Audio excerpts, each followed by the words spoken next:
حاضرین کرام، پردہ نشین خواتین، ماں اور بہنوں، تعریفات حمد و ثنا بڑائی کبریائی ایک اللہ کے لیے ہے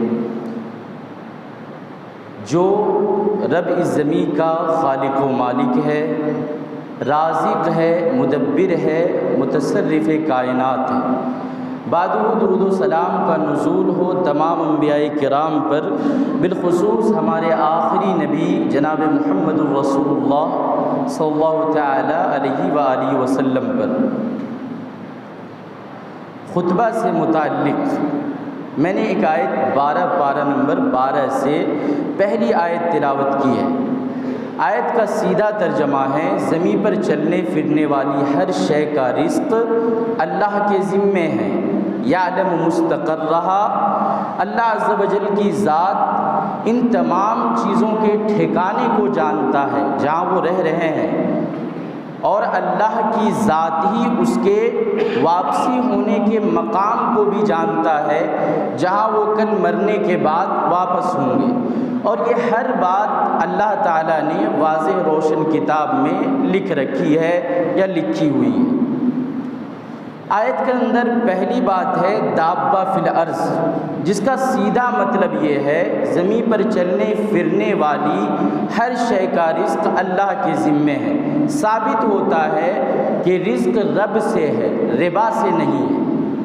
آپ نے صحیح سنا، رزق رب سے ہے، ربا سے نہیں ہے۔ رزق اگر آپ کو عطا کرنے والی ذات کوئی ہے تو وہ اللہ کی ذات ہے، سمو یا سود نہیں ہے، اس لیے کہ یہ تمام چیزیں آپ کی غربت و افلاسی بڑھا سکتی ہے، آپ کو صحیح ٹائم پر دانہ مہیا، کھانا پینا مہیا نہیں کرا سکتی ہے۔ پہلی بات، اللہ عز و جل نے آگے بیان فرمایا یعلم مستقرہا، اللہ کی ذات آپ کے ٹھکانے کو جانتی ہے۔ دیوار کے بازو میں کیا ہو رہا ہے آپ نہیں جان سکتے۔ اللہ تعالیٰ کا علم اس کمال کا علم ہے کہ اللہ تعالیٰ اس زمین پر چلنے پھرنے والی ہر شے کے ٹھکانے کو جانتی ہے۔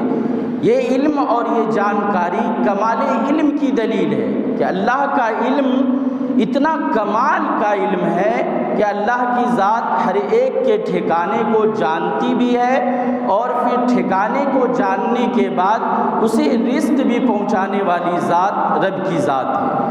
ٹھکانے کو جاننا کمال علم ہے، اور روزی پہنچا دینا کمال قدرت کی دلیل ہے۔ سماج و معاشرہ پہ نظر ڈالیے، آپ کے بازو کا پڑوسی بھوکا مر جاتا ہے، آپ کو احساس تک نہیں ہوتا۔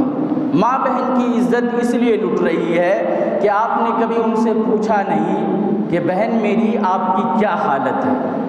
آپ سماج و معاشرہ میں رہتے ہیں، آپ کو اس بات کا علم ہونا چاہیے کہ سماج میں کون غریب ہے، کون مفلس ہے، کون قلاش ہے، کسے کس پیسے کی یا کس چیز کی حاجت اور ضرورت ہے۔ ہم نے کبھی ایسا نہیں پوچھا ہے۔ اللہ کی ذات اسی زمین پر ایک یتیم کو بھی کھلا رہا ہے، ایک غریب بیوہ کو بھی کھلا رہا ہے۔ اس زمین پہ جو سب سے بڑا اللہ کا نیک بندہ ہے اسے بھی روزیاں مل رہی ہے، اور جو سب سے بڑا کمینہ اور کمبخت ہے وہ بھی عیاشی کے ساتھ کھا رہا ہے۔ اللہ کی ذات وہ ذات ہے جو سب کو کھلا رہا ہے، لیکن یہ معاملہ کھلانے تک محدود نہیں ہے۔ مزے کی بات آگے ہے، وہ مستودعہا، یعلموں کو لگاتے ہوئے آئیے، اللہ آپ کے ٹھکانے کو جانتا ہے۔ علماء کرام نے بیان فرمایا ہے مستودع سے مراد مدفن ہے۔ مدفن یہ راستہ ہو کے قبرستان جو جاتے ہیں وہ، جب یہ پتہ چلا کہ اللہ آپ کے سونپے جانے یعنی جہاں آپ مرنے کے بعد دفن ہوتے ہیں اس مقام کو جانتا ہے، اب آپ سمجھ لیجئے کہ کمینہ گیری یہاں کریں گے، کسی غریب کا یتیم کو ستائیں گے، ظلم کریں گے، یہ سود کا معاملہ جو 36 عورتوں سے زنا کے مترادف ہے، ایک روایت کے موافق ماں سے نکاح کرنے کے مترادف ہے، الیاذ باللہ۔ ایک آدمی جو سود کھاتا ہے وہ اپنی ماں سے نکاح کرتا ہے، کون ہے یار، کون ہے آپ میں سے جو اپنی ماں سے نکاح کرنا چاہتا ہے؟ آپ لوٹیں گے تو آپ خود فیصلہ کر لیجئے کہ کتنا بڑا اور کتنا برا معاملہ ہوگا۔ وہ مستودعہ اس لیے کہ لوٹنا تو ضروری ہے۔ اللہ کی ذات وہ ذات ہے، اللہ کی ذات وہ ذات ہے جو رزق بھی اپنے ذمے رکھا ہے، آپ کے ٹھکانے کو بھی جانتا ہے، آپ کے واپس آنے کے مقام کو جانتا ہے، اور یہ جاننے تک محدود نہیں ہے، ساری باتیں ایک روشن واضح کتاب میں لکھی ہوئی ہے۔ عبداللہ بن عباس آیت کی تفسیر کرتے ہوئے کہتے ہیں بڑی اہم بات ہے، آپ سنیں اور سمو کیا، اللہ پہ آپ بھروسہ کریں، اللہ کی ذات آپ کو کبھی خالی ہاتھ نہیں رہنے دے گا۔ کیا دنیا سے آپ آئے ہیں اور کیا آپ کو لے کے جانا ہے، حساب پورا پورا چکانا ہے، یاد رکھیے۔ عبداللہ بن عباس کہتے ہیں مستقر سے مراد وہ مقام ہے جہاں انسان اپنی زندگی کی اکثر حالت گزارتا ہے، مثلا کوئی رگے پورا میں پیدا ہوا، ممبئی دلی آیا گیا، وہ نہیں، جہاں زیادہ طور پر وہ رہتا ہے اکثر مدت کو مستقر کہتے ہیں، اور مستودع قبرستان کو کہتے ہیں جہاں لوٹنا ہے۔ ایک تفسیر کے مطابق آپ سنیے غور سے، ایک تفسیر کے مطابق مستقر ماں کا پیٹ ہے۔ آپ کو بات سمجھنے میں آسانی ہوگی اس لیے غور سے سنیں۔ ایک روایت کے موافق یا ایک تفسیر مفسر کے حساب سے ماں کا پیٹ مستقر ہے اور مستودع باپ کی ریڑھ کی ہڈی ہے، یعنی ایک مرد غور سے سنیں، یہی میں کہہ رہا ہوں، یعنی ایک مرد جب اپنی بیوی سے مباشرت کرتا ہے اور نطفے کی شکل میں جب بچہ ماں کے رحم میں جمع ہو جائے، اس وقت سے اللہ رب العالمین کے ذمے ایک انسان کا رزق ہو جاتا ہے۔ آپ ہی سوچئے اس میں پریشانی کی کیا بات ہے؟ آپ نے اپنی عزت خود گوائی ہے، ہم نے اپنی عزت کا خود سودا کیا ہے۔ آپ نے کبھی سوچا وہ ذات پیٹ ہے، اس کے اندر ایک تھیلی ہے، پھر تھیلی کے اندر پانی ہے، وہاں کھلا رہا ہے، منہ سے نہیں کھلا رہا ہے، ناف سے کھلا رہا ہے، یا سسٹم نظام بدل کر کھلا رہا ہے؟ وہ ذات ایسی ذات ہے جو سسٹم اور نظام بدل کر کھلا رہا ہے، اور جب کھانے کا منہ کھل جائے تو وہ رب کیوں نہیں کھلا سکتا ہے؟ آج ہم سماج میں بدنام ہیں، سماج و معاشرہ میں بدنام ہیں، کہیں بھی جائیے، ارے بہار کے اندر ایسا مقام ہے، ایسی جگہ ہے، جھارکھنڈ کے اندر، یو پی کے اندر ایسے مسلمان لوگ ہیں، سودی کاروبار میں ملوث ہے، عزت کا سودا کرتے ہیں، لوگ ایجنٹس لوگ اس کے گھر سے بھینس کھول کر لے جاتے ہیں، ماں بہن کو بائک پر بیٹھا کر لے جاتے ہیں، وغیرہ وغیرہ۔ اللہ اکبر، یہ مسلمان ہے جسے اللہ نے بتلایا کہ آپ کا سب کچھ ہم جانتے ہیں، کھلائیں گے بھی۔ وہ مسلمان کس راہ پر؟ شرم آ رہی ہے بھائی میرا باپ ہو، میرا بھائی ہو، سماج و معاشرہ کا کوئی فرد ہو، کوئی مطلب نہیں، کلیئر کٹ الفاظ میں قرآن کی یہ آیت ہے وَمَا مِن دَابَّةٍ فِي الْأَرْضِ إِلَّا عَلَى اللَّهِ رِزْقُهَا، حاجت کوئی باقی نہیں رہ جاتی، اللہ عز و جل کی ذات سب کچھ دیکھنے والا ہے۔ ایک علماء مفسر نے بیان فرمایا ہے دابہ فی الارض کے بعد علی اللہ رزقها، اللہ کی ذات نے اس لیے کہا کہ بچہ جب رحم مادر میں پڑتا ہے تب سے اس کی رزق چالو ہو جاتی ہے، اور ہم یہاں ہیں کہ عزت گوانے کو تیار ہیں۔ ایک شاعر نے کیا خوب کہا ہے، کسی کا رزق رک سکتا نہیں خلاق اکبر سے۔ سمجھ رہے ہیں شعر، سمجھدار انسان ہیں ہم تمام افراد۔ اس قوم میں علماء کی قلت کہاں ہے بھائی؟ سمجھنے والوں کی قلت نہیں ہے۔ محفل لوٹنے کے لیے اسٹیج ملے تو کوئی بھی لوٹ سکتا ہے، ہاں سماج و معاشرہ میں عبرت کی بات کرنی ہو، نصیحت کرنی ہو، اللہ کی بات کرنی ہو، تب ہمیں مزہ نہیں آتا۔ راجنیتی کرنے دیجئے اور اسٹیج دے دیجئے، اس سے بڑا کمال کا انسان نہیں۔ کبھی آپ کو بتایا گیا مستقر کیا ہے، مستودع کیا ہے؟ رزق رب سے ہے، ربا سے نہیں ہے، سمو سے نہیں ہے، جس کو آپ سمو بولتے ہیں، سمو یا آپ کچھ بھی بولتے ہیں، اس سے نہیں ہے، رزق رب سے ہے۔ ایک قدم آگے لیجئے، یہ رزق کا سسٹم اللہ کے ذمے ہے۔ اسی لیے اللہ تبارک و تعالیٰ نے قتل اولاد سے کلیتاً منع فرمایا ہے۔ آپ نے قرآن میں 2 مقام پہ پڑھا ہوگا، وَلَا تَقْتُلُوا أَوْلَادَكُمْ مِنْ إِمْلَاقٍ اور وَلَا تَقْتُلُوا أَوْلَادَكُمْ خَشْيَةَ إِمْلَاقٍ۔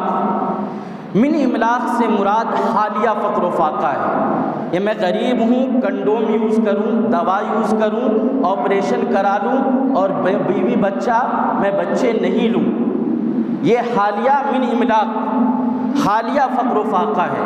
اور خشیت املاق، میرے بچے کا فیوچر کل کیا ہوگا، میرا بچہ کل کیسا بن جائے گا، اس بات کی فکر آپ کو اتنی ہے کہ آپ نے ہزاروں دوائیاں یوز کر جہاں بچوں کا قتل کیا ہے، آپ نے ہزاروں بچوں کو پیدا ہونے سے قبل ہضم کر لیا ہے۔ آپ کبھی غور کیے کہ وہ عرب معاشرہ والے تھے جنہوں نے پیدا ہونے دیا اس کے بعد مارا، اور ایک آپ ہیں صاحب پیدا ہونے سے قبل ہی ہضم کر جاتے ہیں۔ شاعر نے کیا خوب کہا ہے، کسی کا رزق رک سکتا نہیں خلاق اکبر سے، صفی کیڑے کے پتھر کو غذا ملتی ہے پتھر سے۔ پتھر میں کھانے والی کیا چیز ہو سکتی ہے؟ کچھ ہو سکتی ہے؟ نہیں ہو سکتی ہے۔ اللہ مہیا کرتا ہے، اس کیڑے کو رزق ملتا ہے۔ قتل اولاد سے منع اللہ کی ذات نے اس لیے کیا کہ آپ نہ حالیہ فقر و فاقہ کے ڈر سے بچوں کو قتل کریں اور نہ مستقبل اور فیوچر کے پلاننگ کے اعتبار سے بچوں کا قتل کریں، دونوں منع ہے۔ شرعی عذر الگ ہے تو وہ الگ بات ہے۔ حاضرین کرام، ایک سوال ہے، مولانا صاحب آپ بتا رہے ہیں رزق اللہ کے ذمے ہے، پھر ہاتھ پاؤں مارنے کی حاجت کیوں ہے؟ بیٹھے رہتے ہیں مل جائے گا۔ علماء کرام نے جواب دیا، میرا جواب نہیں ہے، تفسیر کا جواب ہے، میں نے پڑھا ہے۔ علماء کرام نے جواب دیا ہے ہاتھ پاؤں مارنا لازم ہے، پر ہاتھ پاؤں مارنے کو مؤثر بالذات سمجھنا کہ میرا ہاتھ پاؤں مارنا مجھے کھلا رہا ہے، یہ غلط ہے۔ ہاتھ پاؤں مارنا ذرائع ہے، اللہ عز و جل رزق پہنچائے گا، پہنچانے والی ذات اللہ کی۔ اسے ایک مثال سے آپ سمجھیے، مریم علیہ السلام کو سب جانتے ہیں نا؟ مریم علیہ السلام کون نہیں جانتا؟ اللہ اکبر، ولم اک بغیہ ولم یمسسنی بشر ولم اک بغیہ، اے لوگوں مجھے کسی نے ٹچ نہیں کیا، میں زانیہ نہیں، بدکار نہیں۔ یہ ماں ہے مریم، اس کے بارے میں اللہ نے ایک مزے کی بات اور خوبصورت بات کوئی نہیں بول سکتا اور نہ کوئی ویسا سوچ سکتا، اللہ نے نقل فرمایا۔ وقت نہیں ہے میرا، میں جلدی میں آتا ہوں، اس لیے میں نے تمہید بھی نہیں کچھ کیا۔ اللہ تعالیٰ نے بیان فرمایا، مریم علیہ السلام کو حکم دیا وَحُزِّي إِلَيْكِ بِجِذْعِ النَّخْلَةِ تُسَاقِطْ عَلَيْكِ رُطْبًا جَنِيًّا، اے مریم آپ درخت ہلائیں، آپ کو کھانا مل جائے گا، کھجور گر جائے گا۔ اللہ کی ذات جو بغیر باپ کے رحم مادر میں مریم علیہ السلام کے پیٹ میں ایک بچے کو پال رہا ہے، آلریڈی بچہ ہے پیٹ میں، اسے اللہ کہہ رہا ہے کہ آپ درخت ہلائیں۔ کیا اللہ کی ذات بغیر ہلائے نہیں گرا سکتا تھا کھجور؟ گرا سکتا تھا۔ یہ اللہ کی کمال ہے۔ ہمیں بتلانا رب کیا چاہتا ہے، آپ غور کریں۔ تساقط علیک رطبا جنیا، اے مریم حزی الیک بجذع النخلہ، درخت کو ہلائیے، کھجور گرے گا اور کھائیے۔ کمال کا علم ہے۔ سوچئے، علماء مفسر کا قول بیان کرتے ہیں اللہ اس آیت سے حزی الیک بجذع النخلہ کہ درخت ہلائیے سے بتلانا چاہتا ہے کہ ذرائع اپنانا کتنا لازم ہے۔ کھلائے گا اللہ کی ذات، ذرائع اپنانا آپ کا کام ہے۔ محنت کریں گے، ذرائع اپنائیں گے، پھر اللہ تعالیٰ آپ کو یہ تمام چیزیں عطا فرمائے گا۔ یہ اللہ کی ذات ہے۔ ہجرت کے موقع سے صحابہ کرام رضوان اللہ تعالیٰ علیہ مجمعین، رازق کون؟ اللہ رزق دینے والا ہے۔ کوئی سموم سود یا کچھ بھی اللہ کے علاوہ اس زمین پر کوئی بھی چیز ہو آپ کو پال نہیں سکتا ہے۔ ہجرت کرنے کے موقع سے صحابہ کرام کو فکر ہوئی کہ ہم نہ کھانا کیا، پہنچ گئے مدینہ، ہم کیا کھائیں گے، یا ہجرت کر لیں گے تو ہم کل کیا کھائیں گے۔ اللہ تعالیٰ نے کہا وَكَأَيٍّ مِّن دَابَّةٍ لَا تَحْمِلُ رِزْقَهَا اللَّهُ يَرْزُقُهَا۔ اے صحابہ کرام، آپ کو جان کی فکر نہیں ستا رہی کہ آپ مکہ سے بچ کر نکل گئے؟ اگر اللہ کی ذات نہ ہوتی آپ نکل پاتے؟ نہیں نکل پاتے۔ اگر آپ کو جان کی فکر نہیں ہے تو میرے اے پیارے صحابہ کرام، آپ کو کھانے کی فکر کیوں ہے؟ آپ کو جان، اللہ تعالیٰ نے جان بچا لی ہے، اور اس زمین پر ہزاروں ایسے پرندے دابہ ہیں، چلنے پھرنے بسنے والی شے اور ذات ہے جنہوں نے اپنے پیٹھ پر اپنا رزق نہیں اٹھایا ہے۔ لا تحمل رزقها، انہوں نے کوئی رزق اپنے پیٹھ پر لاد کر نہیں اٹھایا ہے۔ اللہ یرزقها، اللہ اسے بھی کھلا رہا ہے، وہ آپ کو بھی کھلائے گا۔ ٹینشن حل۔ سموہ سے بڑا جرم اس زمین پر کچھ نہیں ہے۔ کیا آپ کو پتہ ہے اگر کوئی انسان بغیر توبہ کے مر جاتا ہے، سموہ اٹھایا، کھایا، بلڈنگ، عمارت، شہرت، عزت، وقار کمایا اور چل دیا، تو اس کا حشر کیا ہو؟ انجام ذکر کریں گے ہمارے شیخ۔ آپ کو پتہ ہے یہ کتنا بڑا جرم ہے، کتنا عظیم اور بیکار عمل ہے کہ اگر ایک بندہ اپنی زندگی میں ایسے امور کو انجام دیتا ہے تو اس سے بڑا جرم اور کیا ہوگا کہ وہ اپنی ماں سے نکاح کرے، جس ماں کی عظمت کا اقرار قرآن و حدیث نے کیا ہے، اس ماں کو ہم اپنے ساتھ، نعوذ باللہ من ذالک، اس ماں سے نکاح کا کون بیٹا سوچ سکتا ہے؟ کتنی مائیں تو قبرستان میں لیٹی ہے، کتنی مائیں قبرستان میں لیٹی ہیں، لیکن ہمیں شرم نہیں ہے۔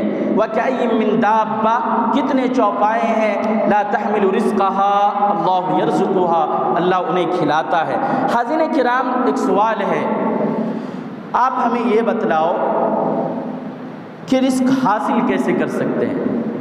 رزق دے گا اللہ کی ذات، دے گا بھی اور حساب بھی لے گا، اس لیے کہ آپ کے رہنے کا گھر جانتا ہے اور آپ کے سپرد ہونے کا، دفن ہونے کی جگہ جانتا ہے۔ دے گا کیسے؟ قرآن میں اللہ تعالیٰ نے بیان فرمایا وَلَوْ أَنَّهُمْ أَقَامُوا التَّوْرَاةَ وَالْإِنْجِيلَ وَمَا أُنزِلَ إِلَيْهِمْ مِنْ رَبِّهِمْ لَأَكَلُوا مِنْ فَوْقِهِمْ وَمِنْ تَحْتِ أَرْجُلِهِمْ۔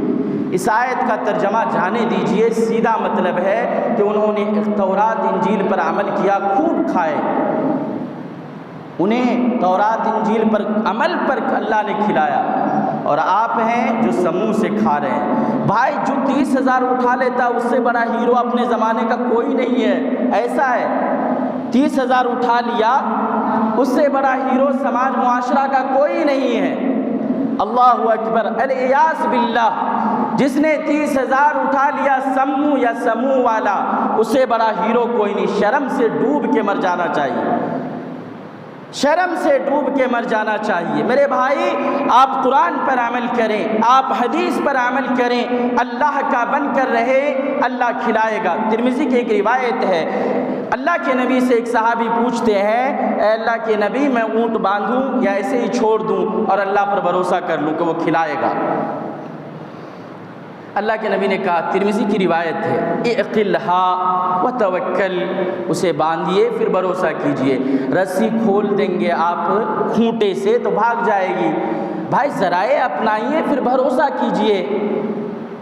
ہم نے ایسی حدیں پار کی ہے، ایسی حدیں پار کی ہے جس کی طرف اللہ لعنت فرماتا ہے۔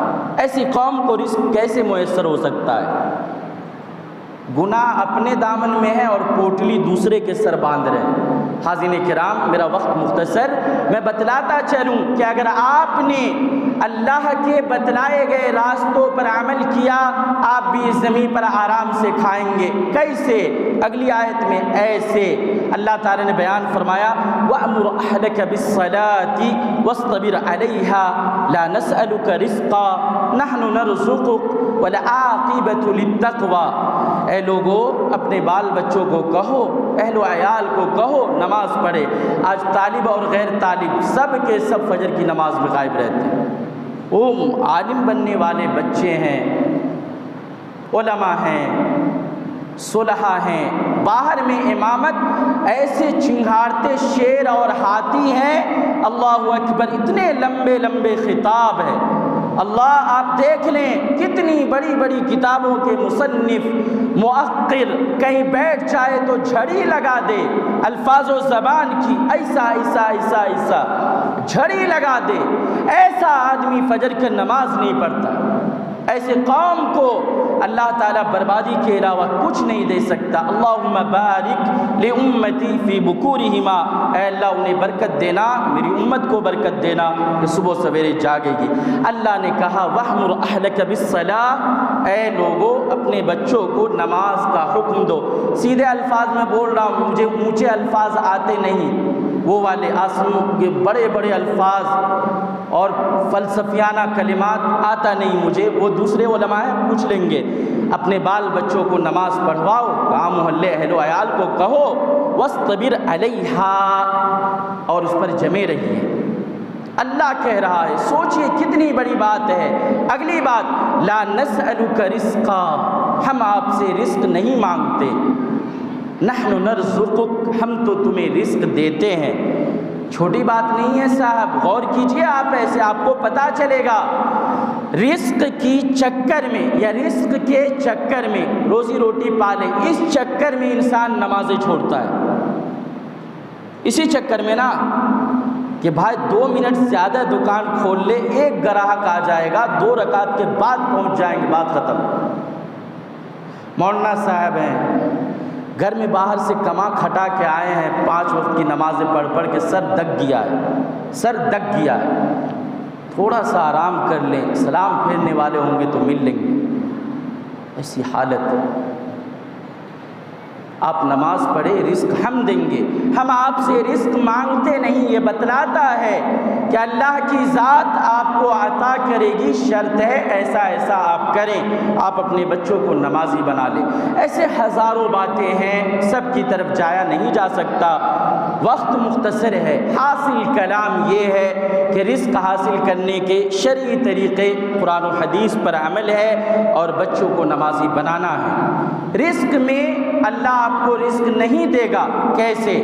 اللہ تعالیٰ نے بیان فرمایا وَمَنْ أَعْرَضَ عَنْ ذِكْرِي فَإِنَّ لَهُ مَعِيشَةً ضَنْكًا، اے لوگو یاد رکھنا، تم نے کمینہ گیری کی، ہمارے ذکر قرآن و حدیث سے آپ غافل ہو گئے، آپ نے ہمیں یاد نہیں کیا، آپ نے ہمارے قرآن و حدیث پر عمل نہیں کیا، پہلا کام ہم کریں گے فَإِنَّ لَهُ مَعِيشَةً ضَنْكًا، آپ کی معیشت کو چوپٹ کر دیں گے، آپ کی معیشت چوپٹ ہو جائے گی، ختم، معاملہ ختم، اور یہ دنیاوی سزا، اور وَنَحْشُرُهُ يَوْمَ الْقِيَامَةِ أَعْمَىٰ، اور کل میرے پاس آؤ، تیری اوقات بتلاتے ہیں، تو آنکھ والا رہ کر بھی تیرے کو قیامت میں ہم اندھا اٹھائیں گے۔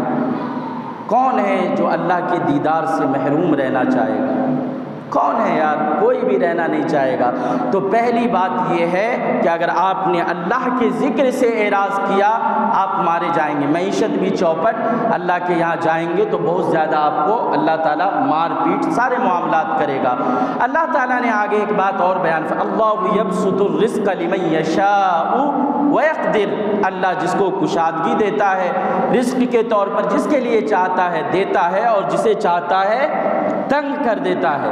دوسری شرط ہے اللہ پر بھروسہ، رب کے علاوہ کوئی نہیں کھلا۔ کیا اوقات ہے کوئی ہمیں کھلا دے ایک دانہ بھی؟ یہ ہے اللہ پر بھروسہ اور توکل، اعتماد۔ اسی لیے شرائط اپنائیے، عمل کیجئے، اللہ کی طرف سے پائیے۔ اگر آپ اس سے کنارے ہو گئے برباد ہوں گے۔ آخری بات کہہ کر میں اپنی بات ختم کرتا ہوں۔ سورہ ملک، هو الذی ذرأکم فی الارض والیہ تحشرون، اللہ نے اپنی تعریف بیان فرمائی، وہ ذات ہے، وہ ذات ایک ہی ذات ہے جس نے تمہیں زمین میں پھیلایا ہے اور اسی کی طرف جمع ہونا ہے۔ چھوٹی موٹی بات نہیں ہے۔ آپ ابھی دھان روپے ہیں، روپنا سمجھ رہے ہیں نا، لگائے ہیں، آپ نے دھان اس لیے نہیں روپا ہے کہ آپ برباد کر جائیں، برباد کرنے کے لیے آپ نے دھان لگایا ہے نہیں، کاٹنے کے لیے، بالیاں نکلیں گی، چاول بھوسے اور کیا کیا ہوں گے،